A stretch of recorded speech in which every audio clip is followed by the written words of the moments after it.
Now, I've had these quick, sharp headaches once in a blue moon before, and they go, like ice cream headache goes. But this one wasn't going.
It was September 9th, 2023, Saturday, and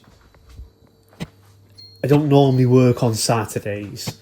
I didn't normally work on Saturdays, but sometimes we did overtime, and it's an easy shift. You come in at about 6 a.m, you work till 10. That's 4 hours. You're done. You still got the day to yourself. So off I went. Perfectly unremarkable shift. I used to work in a wood mill.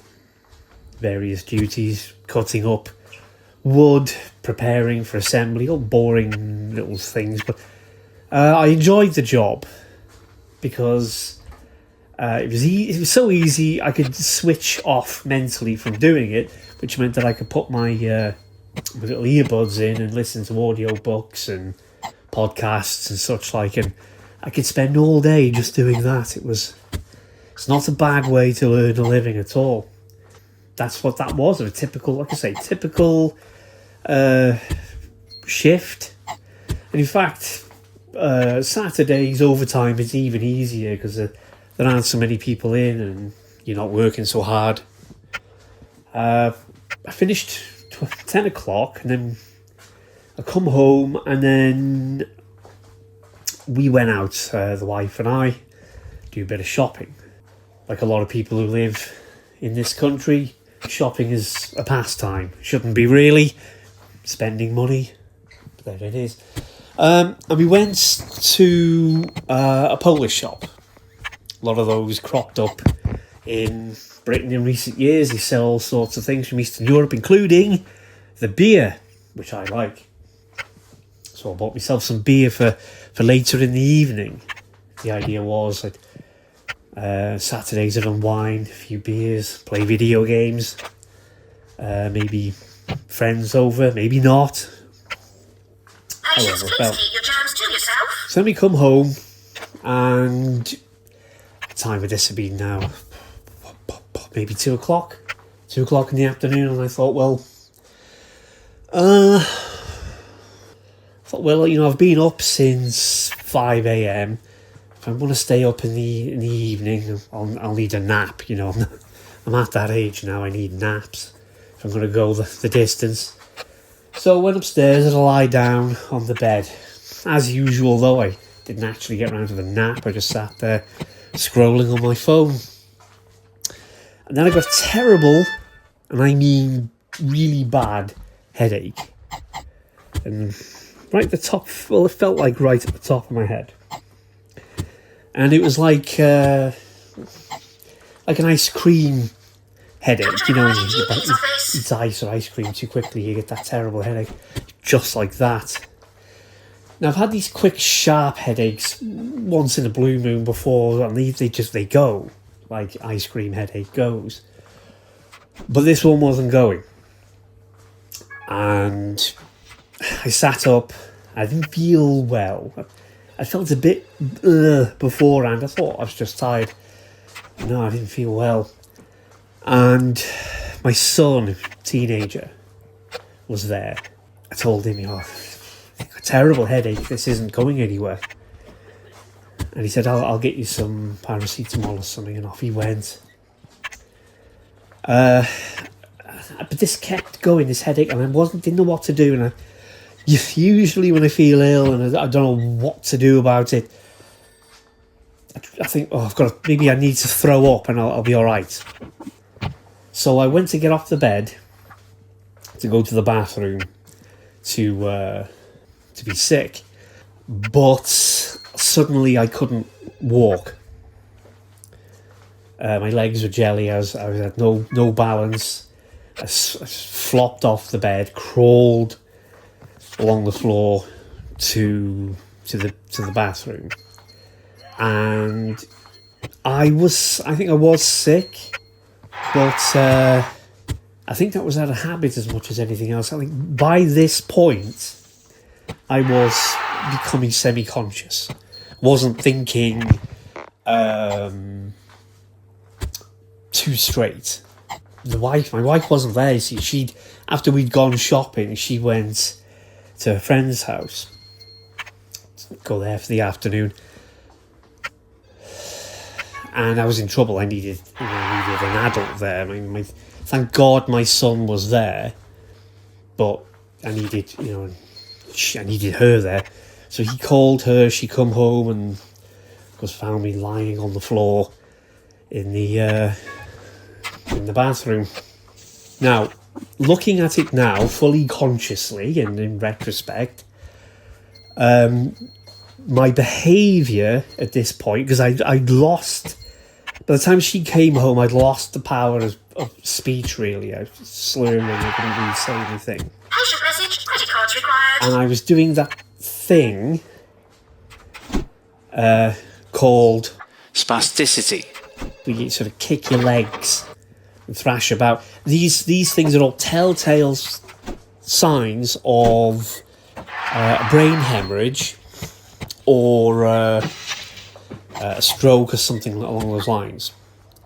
Had anyone in the house recognised the symptoms, they would have known immediately that's what that was. And then when they call the ambulance, they would have given them those symptoms and they would have known, and an ambulance would have come straight away. But they didn't know what they were looking at. They didn't. It wasn't properly communicated to the people in the ambulance control centre, I suppose, or they didn't pick up on it. And I think the ambulance service just basically didn't think that it was as serious as it was. And that's not good news here in North Wales, because it seems to me that the Welsh Ambulance Trust has about 4 ambulances for the whole of Wales. So unless it's very obvious, very critically ill, you could be lying there for hours and hours and hours and hours. And unfortunately, that's exactly what happened to me. It took 5 hours. Now, I'd had a critical bleed on my brain. I was dying. Slowly, but I was dying. A good job it was slowly. 5 hours it told them to turn up. But eventually, when they showed up, it wasn't even a proper ambulance, it was a car, paramedic's car. But it's the moment a medical professional put their eyes on me, they saw straight away, no, this fella's dying, his brain is bleeding, he needs to get out of it. Ambulance then immediately shows up, and then I'm being rushed to my local hospital, sirens blaring and everything. And I get there, quite frankly, the quality of care doesn't improve much even after that. Now, at this point, I'm in and out of it. I'm actually the one least distressed by the situation because I'm only semi-conscious. I can barely understand what I'm doing. Everybody else, the family, they're all running down there from all over the place. My brother, sister, mother, my ex-wife, the mother of my oldest son. And they're all, of course, extremely worried. I'm very critically ill. My local hospital can't treat it. I need to go to a specialist hospital, the neurology unit at the Walton Hospital in Liverpool, which along the roads is about 50 miles from the hospital I was in. And it took hours and hours and hours and hours and hours. Again, the usual problem, aren't any ambulances. My health board is one of the worst in the country. It's one of the... North Wales is a beautiful place, but for God's sake, don't get ill here. It took 12 hours, I think. I was lying on a gurney in Glenclwyd Hospital before